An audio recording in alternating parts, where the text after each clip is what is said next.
বুকের দুধ খাওয়াতে না পারার কারণে আজকে শ্রমিকরা একটা মারাত্মক হারে ব্রেস্ট ফিডিং করতে না পারার কারণে ব্রেস্ট ক্যান্সারে আক্রান্ত হচ্ছেন। এখানে আসলে কিছু বলার নাই, মানে রাষ্ট্রের এই ধরনের শ্রম আইন লঙ্ঘনকারী একটা সিস্টেমের কারণে যদি নারী শ্রমিকরা এভাবে শত শত হাজারে হাজারে যদি ব্রেস্ট ক্যান্সারের মতো এরকম ভয়াবহ একটা অসুখে আক্রান্ত হয়, সেটার দায়িত্বটা কে নেবে? রাষ্ট্রকে নিতে হবে, সরকারকে নিতে হবে, আমলাতন্ত্রকে নিতে হবে। শুনছিলাম প্রাথমিক বিদ্যালয়ের সালাউদ্দিন ভাইয়ের কথা, এবং এটা আমার কাছে অনেক কিছুই শুনেছি, কিন্তু এটা আজকে প্রথম শুনলাম। আপনাদের এখানে যতবারই আসি এক একটা অদ্ভুত অদ্ভুত তথ্য পাই, এত কিম্ভূত কিমাকার একটা সিস্টেম আমাদের, যে শুনে আসলে হাসবো না কানবো না দুঃখ করব না রেগে ফেটে পড়বো আসলে বুঝতে পারি না। যে এই যে দপ্তরি কাম সিকিউরিটি গার্ড, এটা যে কিছু একটা থাকতে পারে, 24 ঘন্টার ডিউটি বলে যে একটা কিছু থাকতে পারে একটা সভ্য দেশে, একটা স্বাধীন দেশে, এটা আমি আপনাদের এখানে না আসলে সত্যি জানা হতো না। মানে কতটা অজ্ঞ আমরা একটা খুব প্রিভিলেজড সিভিল সোসাইটি বা সুশীল সমাজের আমরা মেম্বার, এবং আসলে এই দেশের কানাচে আনাচে কানাচে শ্রমিক অধিকার কতভাবে, কত ভয়ঙ্করভাবে যে লঙ্ঘিত হয় সেটার কতটুকু আসলে আমরা জানি। তাই আপনাদের কাছে আবারও ধন্যবাদ জানাই যে আপনারা এই শক্তিশালী একটা আন্দোলন গড়ে তুলেছেন বলে, আপনারা আমাদেরকে ডেকেছেন বলে, এবং আপনাদের আন্দোলনের যে স্পিরিট সেটা আমাদেরকে স্পর্শ করেছে বলে আমরা আসলে জানতে পারছি যে বাংলাদেশে সরকারি বেসরকারি মানে আউটসোর্সিং নানা ধরনের শ্রমিক কর্মচারীরা আসলে কী ধরনের নির্যাতিত নিপীড়িত জীবনযাপন করেন। এবং এমনই দুঃখ আমাদের, এমনই একটা পরিস্থিতি যে একটা দ্বিতীয় স্বাধীনতা আমরা পেয়ে গেলাম, একটা বিশাল বড় বৈষম্য বিরোধী আন্দোলন হয়ে গেল, একটা বিশাল একটা ক্ষমতাশালী মাফিয়া সিন্ডিকেট সরকারের পতন হয়ে গেল, কিন্তু তারপরেও একটা বছর পার হয়ে গেল, কিন্তু আপনারা যেই তিমিরে সেই তিমিরেই রয়ে গেলেন। আপনাদের যে পরিস্থিতি সেই পরিস্থিতির কোনো পরিবর্তন হলো না। যেই বড় বড় কথা বলা হয় বৈষম্য বিরোধী আন্দোলন থেকে, যে বৈষম্য মোচনের আলাপ করা হয়, সেই বৈষম্য নিয়ে, এই যে গরিবী নিয়ে, দারিদ্র্য নিয়ে এবং শ্রম অধিকার লঙ্ঘন নিয়ে এবং শ্রমিকের উপর যে নিপীড়ন করা হয় একটা সিস্টেমেটিকভাবে, পরিকল্পিতভাবে, এটা কোনো হঠাৎ করে হওয়া নিপীড়ন নয়, এটা একটা সিস্টেম আমরা সাজিয়েছি, একটা সিস্টেমকে আমরা তিল তিল করে তৈরি করেছি, যেটা ওই শেখ হাসিনা থাকুক আর শেখ হাসিনার পরে ডক্টর ইউনূস থাকুক, এই সিস্টেমের কোনো নড়চড় করা সম্ভব হয় না। এবং যে কারণে এই যে শ্রম অধিকার এইভাবে লঙ্ঘিত হচ্ছে, একজন দপ্তরি সারাদিন তিনি কাজ করেন প্রাথমিক বিদ্যালয়ে এবং রাতের বেলায় তিনি নিরাপত্তারক্ষীর ডিউটি করেন, এবং এটা হতে পারতো একটা দুইটা কেস হলে আমরা বুঝতে পারতাম যে আচ্ছা এটা হয়ে গেছে, ঠিক আছে, দুর্নীতির কারণে বা যে কারণেই হোক। কিন্তু আমি এটা সুলতান ভাইয়ের কাছ থেকে জানলাম যে এটা অফিসিয়ালি শ্রম মানে মন্ত্রণালয় থেকে নিয়োগ দেওয়া হয়, এইভাবেই নিয়োগ দেওয়া হয় যে 24 ঘন্টা সার্বক্ষণিক ডিউটি। আমি জানতে চাই এটা কিভাবে সম্ভব? এই বাংলাদেশে এটা সম্ভব? এই দ্বিতীয় স্বাধীনতার বাংলাদেশে, বৈষম্য বিরোধী বাংলাদেশে একজন দপ্তরি এবং সিকিউরিটি গার্ড সকাল থেকে কাজ করে 24 ঘন্টা ডিউটি দেন, এবং তিনি না, আমি জানতে চাই যে কিভাবে আসলে এটা সম্ভব? একটা মানুষ না ঘুমিয়ে দিনের পর দিন, রাতের পর রাত কিভাবে 24 ঘন্টা ডিউটি করতে পারেন আমার জানা নাই। একটা সভ্য দেশে এটা হওয়ার কথা ছিল না। আমি ক্ষমা প্রার্থনা করছি এবং আমার বিশ্বাস যে আপনাদের আন্দোলনের ফলে রাষ্ট্র একদিন সালাউদ্দিন ভাইদের মতো যারা রয়েছেন তাদের কাছে ক্ষমা প্রার্থনা করবেন এবং ক্ষতিপূরণ দিবেন। এরকম একটা সভ্য দেশের স্বপ্ন আসলে আমরা দেখেছিলাম। এটা টোটালি একটা সভ্যতা বিবর্জিত একটা সিস্টেম। আমরা শুনলাম আমাদের এখানে আরও ঢাকা ওয়াসার যে ভাই রয়েছেন তিনিও বললেন যে এখানে ঢাকা ওয়াসা, ডেস্কো, ডিসির কর্মচারী, শ্রমিক কর্মচারীরা রয়েছেন, তারা কতটা ঝুঁকি নিয়ে কাজ করেন এবং 365 দিন তাদেরকে ডিউটি দিতে হয়, তারা ঈদের ছুটি পান না, কোনো ধরনের ছুটি নাই। আবারও জিজ্ঞেস করি, ছুটি ছাড়া কি চাকরি হতে পারে? আমাদের দেশে তো একটা খুব সুন্দর শ্রম আইন আছে, এবং সেটা আমরা মনে করি যে বিভিন্ন সময়ে দীর্ঘদিনের শ্রমিক আন্দোলনের ফলে আসলে আমরা একটু একটু করে একটা সুন্দর একটা শ্রম আইন করতে পেরেছি। সেটার অনেক ঝামেলা থাকতে পারে, কিন্তু সেখানে নিশ্চয়ই স্পষ্টভাবে লেখা আছে যে একটা মানুষ, মানে একটা মানবিক সমাজে, একটা সভ্য রাষ্ট্রে একজন শ্রমিক তিনি 5 দিন বা 6 দিন যাই কাজ করুক, একটা দিন সপ্তাহে ছুটি পাবেন। 365 দিন আপনি একটা মানুষকে খাটাচ্ছেন, আপনি নিজেকে আমরা সভ্য রাষ্ট্র বলে দাবি করছি, আবার আমরা বলছি যে এই দেশে আমরা সংস্কার করে ফাটিয়ে ফেলবো। মানে সংস্কার, আমি খুব দুঃখের সাথে বলতে হচ্ছে, আমরা সবাই সংস্কার চেয়েছিলাম, আমরা সবাই পরিবর্তন চেয়েছিলাম, আমরা সবাই মনে করেছিলাম যে এত 2000 শহীদের রক্তের বিনিময়ে আমরা একটা দেশ পেয়েছি, এখন আমরা অনেক পরিবর্তন করতে পারবো, এখন অনেক ভালো ভালো সংস্কার হবে। কিন্তু আমি জানতে চাই যে সেই সংস্কারের মূল্য কি আসলে? যেই সংস্কার বাংলাদেশের সবচেয়ে নিপীড়িত, সবচেয়ে নির্যাতিত মানুষদের জীবনে এক আনা পরিবর্তন ঘটাতে পারে না এবং পারবে না। সেই সংস্কার দিয়ে আমরা কি করব? এখানে শ্রম সংস্কার কমিশন রিপোর্টটা আমরা পড়েছি, খুবই দুর্দান্ত শক্তিশালী একটা রিপোর্ট। সুলতান ভাই সহ এবং অন্যান্য যারা ছিলেন তাদের সবাইকে ধন্যবাদ জানাই। অনেক পরিশ্রম করে খাটাখাটনি করে তারা করেছেন এবং তাদের শ্রমিক অধিকার আন্দোলনের দীর্ঘ ইতিহাস আছে বলে তারা এরকম একটা সংস্কার কমিশনের রিপোর্ট তারা দিতে পেরেছেন। আমরা আরও জানি যে 6টা সংস্কার কমিশনের রিপোর্ট পেশ হয়েছে অলরেডি। তো এই সংস্কার কমিশনের যারা ছিলেন তারা যে এত কষ্ট করে রিপোর্টগুলো তৈরি করলেন, তারপর সেটার ফলাফল কি? খুব দুঃখজনকভাবেও মানে আমি খুব আসলে আশাহত, এবং এটা বলতে হচ্ছে যে যেই সংস্কার কমিশনগুলো তৈরি হয়েছে এবং যেই রিপোর্টগুলো তৈরি হয়েছে শ্রম সংস্কার কমিশন সহ, সেটা আসলে কতটুকু বাস্তবায়ন হবে সেটা তো একটা প্রশ্ন। আসলে বাস্তবায়ন করতে হলে যা যা করতে হবে সেটা আদৌ তারা করবেন কিনা সেটা হচ্ছে সবচেয়ে বড় প্রশ্ন। এবং তার চেয়ে বড় প্রশ্ন, সেই বাস্তবায়ন করতে হলে যেই মানসিকতা, যেই রাজনৈতিক সদিচ্ছা, যেই শ্রমিকের প্রতি যেই মমত্ববোধ থাকা দরকার, আসলে অন্য মন্ত্রণালয় অন্য কমিশনগুলোর কথা বাদ দিই, আমাদের শুধুমাত্র যদি শ্রম মন্ত্রণালয়টা ধরি, এই জিনিস বাস্তবায়ন করতে হলে যেই মানসিকতা দরকার সেটা আসলে তাদের আদৌ আছে কিনা, তাদের কোনো ধরনের রাজনৈতিক সদিচ্ছা আছে কিনা, তারা আসলেই বাংলাদেশের শ্রমিক পরিস্থিতি, কর্মচারীদের পরিস্থিতি এবং এই যে যা কিছু হচ্ছে সেটাকে আসলেই তারা পরিবর্তন করতে চান কিনা, সেটা হচ্ছে আসল প্রশ্ন। কারণ আমরা কিছুদিন আগে আমরা টিএনজেড এর আন্দোলন দেখলাম। আপনারা জানেন যে গাজীপুরের টিএনজেড ফ্যাক্টরিগুলোর প্রায় অনেকগুলো ফ্যাক্টরির শ্রমিকরা প্রায় 5 মাস 6 মাস ধরে তারা বেতন পাননি এবং বেতনের দাবিতে তারা শ্রম ভবনের সামনে বসে আন্দোলন করেছিলেন। তো সেই আন্দোলনে আমার কিছুটা যোগদান করার সুযোগ হয়েছিল। তো সেখান থেকে আমরা তখন মাত্র দেশ স্বাধীন হয়েছে, তো আমরা সবাই খুব এক্সাইটেড যে এবারে দেখা যাক যে একটা শ্রমিক আন্দোলন হচ্ছে, আমাদের শ্রম মন্ত্রণালয় তো এবার একটুখানি হলেও আমরা আশা করতে পারি যে শ্রমিকের প্রতি তাদের সহানুভূতি, তাদের মমত্ববোধ সহানুভূতি নাই থাকুক, দায়িত্ব, তাদের উপর যে দায়িত্বটা দেওয়া হয়েছে এবার নিশ্চয়ই তারা সেই দায়িত্ব পালন করবেন। কি কারণে এরকম আশা করেছিলাম জানি না, এটা আমার মনে হয় এই দেশে বোকারাই মনে হয় কেবল এই ধরনের স্বপ্ন দেখতে পারে যে শ্রম মন্ত্রণালয় মালিকের কথা না ভেবে শ্রমিকের কথা ভাববে। এই আশা করাটাই এখন আমাদের কাছে একটা ভীষণ রকমের বোকামি মনে হয়। তো আমরা টিএনজেড এর আন্দোলনের সময় দেখলাম যে যিনি শ্রম সচিব, এবং তার কথাই বলছি, তিনি যেই ধরনের অ্যাটিটিউড দেখালেন পুরোটা আন্দোলনের সময় জুড়ে, যেইভাবে তিনি শ্রমিকদের সম্বন্ধে কথা বললেন, যেইভাবে তিনি বেতন দিচ্ছে না মালিক পক্ষ কিন্তু আন্দোলন করছে শ্রমিক, এই জন্যে শ্রমিকদেরকেই যেভাবে তিনি ভৎসনা করলেন, যেভাবে শ্রমিকদেরকেই তিনি একের পর এক দোষ দিয়ে গেলেন এবং শ্রমিকরা আন্দোলন করছে, কারা আন্দোলনে সহযোগিতা করছে এইসব বলে উস্কানিমূলক বক্তব্য দিলেন এবং বললেন যে শ্রমিকদের কারা কারা উস্কানি দিচ্ছে তাদেরকে দেখে নেওয়া হবে, নানা ধরনের অত্যন্ত আপত্তিকর বক্তব্য তিনি করেই গেলেন গোটা আন্দোলন জুড়ে। এবং শেষ পর্যন্ত কিন্তু শ্রমিকরা তাদের ন্যায্য পাওনাটা ঠিকমতো বুঝেও পেলেন না। তো তখনই আমরা বুঝলাম যে আমরা তখন যেই রূপটা দেখলাম, এই যে আমলাতন্ত্রের রূপ, আমলারা আসলে শ্রমিকদেরকে কি মনে করে, বাংলাদেশের দরিদ্র মানুষকে কি মনে করে, আমাদের কাছে মনে হলো যে সম্পর্কটা এক ধরনের রাজা প্রজার সম্পর্ক।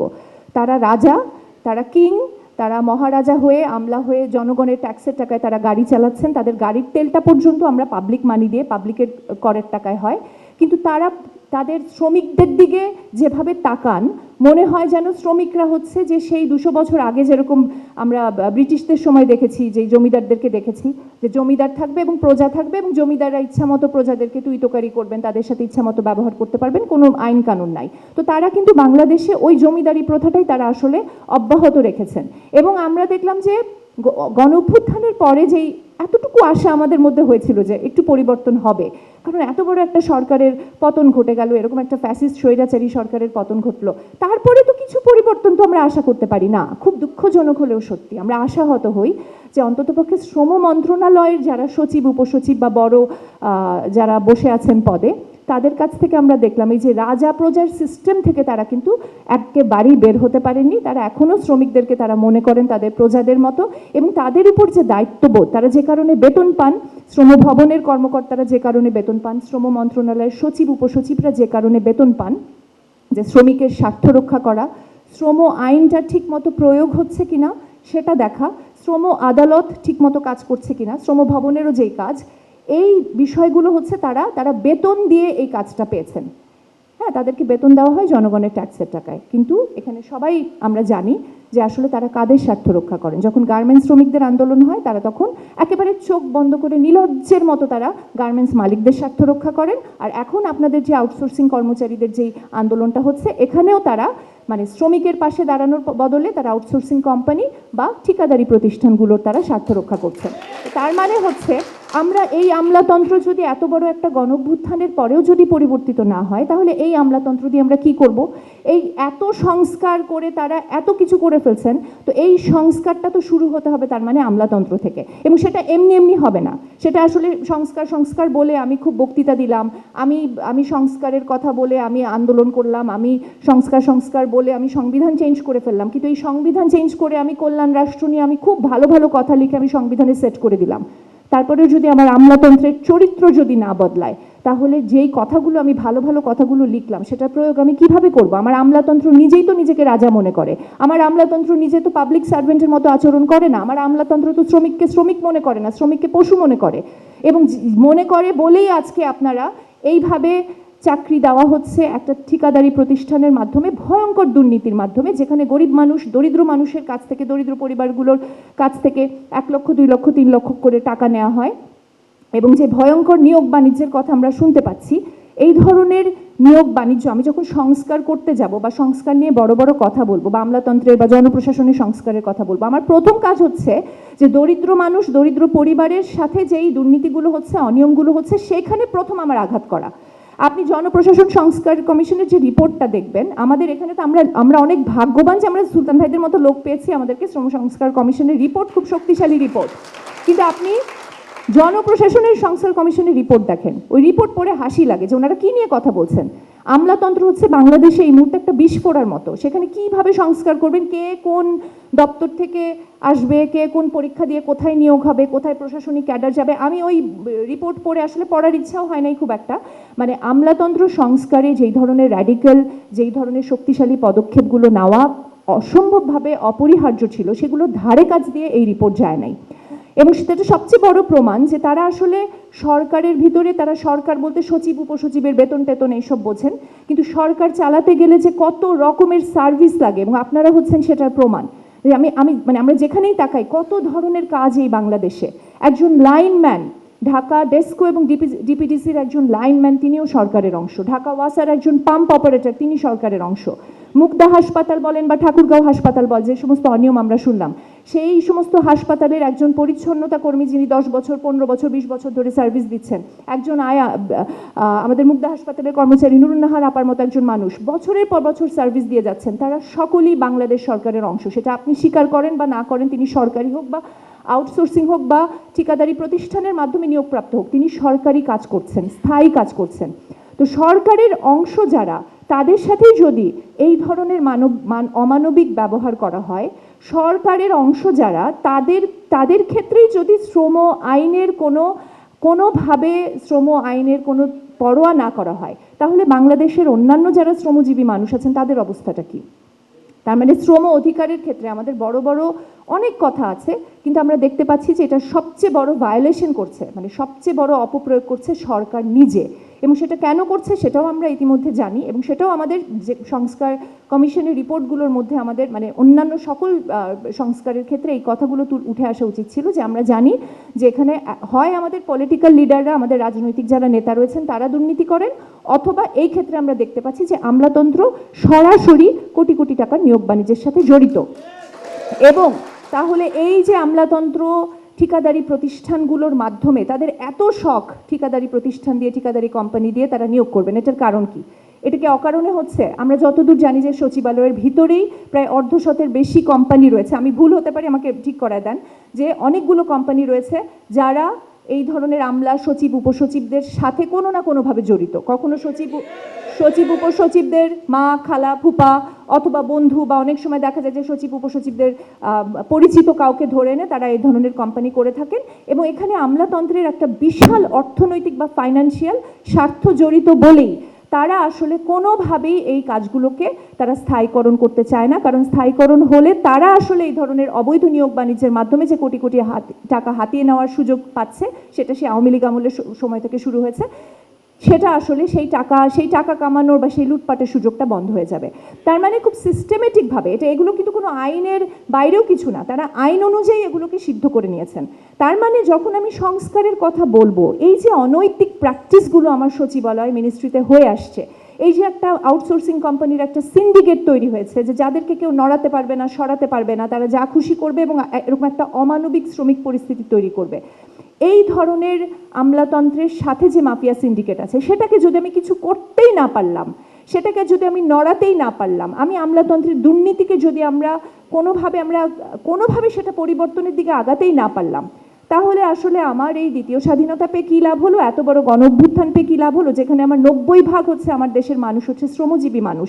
সেই শ্রমজীবী মানুষের জীবনে কোনো পরিবর্তন আমরা আনতে পারলাম না, তাহলে এই স্বাধীনতা, এই আওয়ামী লীগ সরকারের পতন দিয়ে আমরা কি করব? আর শেষে একটা কথা বলতে চাই যে দেখেন, আমরা গার্মেন্টস শ্রমিকদের আন্দোলনটা দীর্ঘদিন ধরে ছিল বলেই আসলে শ্রমিক আন্দোলনের মধ্যে দিয়ে তারা কিন্তু নানা কিছু পরিবর্তনটা করতে পেরেছে। পরিবর্তনের জন্য আসলে আমি উপর থেকে সংবিধানে পরিবর্তন করে চাপিয়ে দিলাম, তারপর সবার জীবন উন্নতি হয়ে গেল, এরকমভাবে হয় না। পরিবর্তনের জন্যে দীর্ঘ সংগ্রাম লাগে, দীর্ঘ আন্দোলন লাগে, এবং আপনাদের আন্দোলনের ভেতরে সেই স্পিরিট আছে, আপনাদের সেই আন্তরিকতা আছে, সেই সদিচ্ছা আছে, আপনাদের সেই শক্তি আছে, যেটা থেকে আমরা নিজেরাও শক্তি পাই। আমরা মনে করি যে বাংলাদেশে এখন উপর থেকে চাপিয়ে দিয়ে সংস্কার সম্ভব না। আমাদের কি কি সংস্কার করতে হবে সেগুলো আমরা জানি, সেগুলো আমাদের সুন্দরভাবে আমাদের এখানে যারা এক্সপার্ট রয়েছেন তারা সুন্দরভাবে লিখে দিয়েছেন। কিন্তু সেই সংস্কার যদি আমরা প্রয়োগ করতে চাই, শ্রমিকের অবস্থার যদি আমরা পরিবর্তন করতে চাই, আমরা যদি চাই যে সালাউদ্দিন ভাইয়ের মতো একজন মানুষ এই ধরনের অমানবিকর জীবন থেকে তারা উঠে আসবেন, যে দপ্তরি কাম সিকিউরিটি গার্ডের মতো অমানবিক ব্যবস্থার অবসান করবে, তাহলে আসলে উপর থেকে সংবিধান পরিবর্তন করে কোনো লাভ হবে না। সেটা মাঠের সংগ্রামেই আমাদের একমাত্র ভরসা, এবং আপনাদের দেখে আমরা ভরসা পাই যে যেই উপরি সংস্কারের কথা বলা হয়, সেই সংস্কার না, আপনারা মাঠের সংগ্রামের ভিতর দিয়ে বাংলাদেশের শ্রমিকদের জীবনে সত্যিকারের সংস্কার আনবেন, এটুকু আশা রাখি।